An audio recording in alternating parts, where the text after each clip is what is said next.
Hello दोस्तों, स्वागत है हमारे YouTube चैनल गोरिया कॉन्सेप्ट ऑनलाइन एजुकेशन में। तो आज हम इस वीडियो में सिंधु जल तंत्र के बारे में बात करेंगे। सबसे पहले हम इसके उद्गम क्षेत्र के बारे में जानेंगे, उसके बाद इसकी सहायक नदियों के बारे में पढ़ेंगे और अंत में हम सिंधु नदी जल समझौते के बारे में पढ़ेंगे। चलिए दोस्तों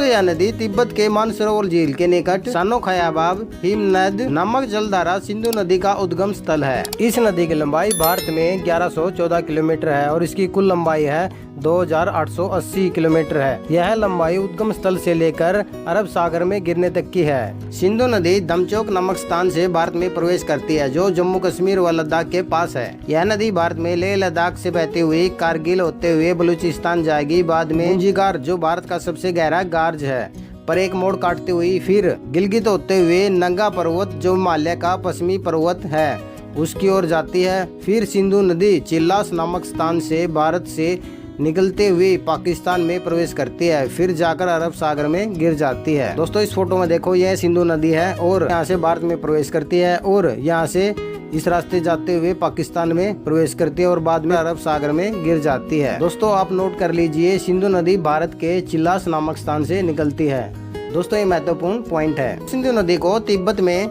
शेरमुख या सिंधु बदान कहते हैं। दोस्तों इस पॉइंट को नोट कर लीजिए। दोस्तों ये है सिंधु नदी का उद्गम क्षेत्र, जो भारत और पाकिस्तान के रास्ते होते हुए अरब सागर में गिर जाती है। सिंधु नदी 3 देशों से होकर बहती है, चीन, भारत और पाकिस्तान। इन 3 देशों से बहते हुए अरब सागर में मिल जाती है। सिंधु नदी की सहायक नदियां हैं चिनाब, झेलम, रावी, सतलुज और व्यास नदी।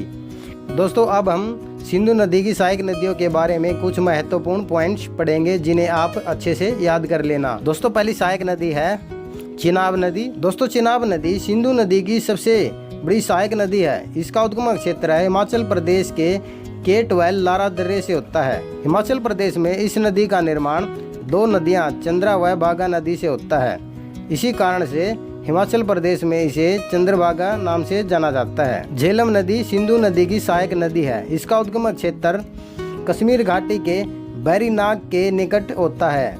इसकी लंबाई लगभग 170 किलोमीटर है, जो चिनाब नदी में जाकर मिल जाती है। रावी नदी यह हिमाचल प्रदेश में रोहतांग दर्रे से निकलकर कश्मीर व पंजाब के रास्ते होते हुए पाकिस्तान के निकट चिनाब नदी में मिल जाती है। सतलज नदी यह नदी हिमाचल प्रदेश के राक्षस ताल से निकलकर हिमाचल में प्रवेश करते हुए पंजाब के रास्ते से पाकिस्तान के बहावलपुर में चिनाब नदी में मिल जाती है। व्यास नदी दोस्तों यह भी सिंधु नदी की सहायक नदी है, जो रोहतांग दर्रे से निकलती है और हिमाचल प्रदेश के कुल्लू घाटी में बहती हुई पंजाब के हरिक्के में सतलुज नदी में मिल जाती है। दोस्तों एक इम्पोर्टेंट पॉइंट है, जिसे आप नोट बनाकर लिख लेना।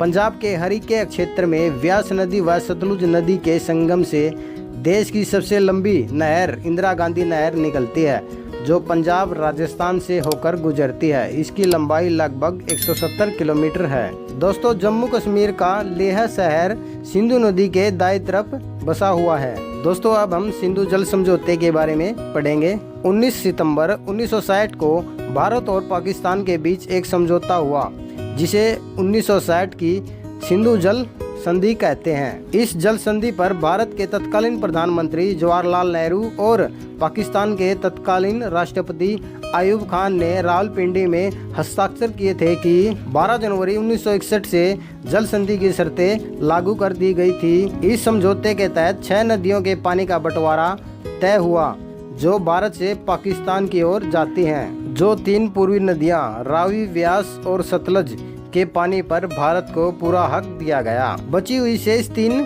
पश्चिमी नदियां झेलम, चिनाब, सिंधु के पानी के बहाव को बांध रहित पाकिस्तान को देना तय हुआ।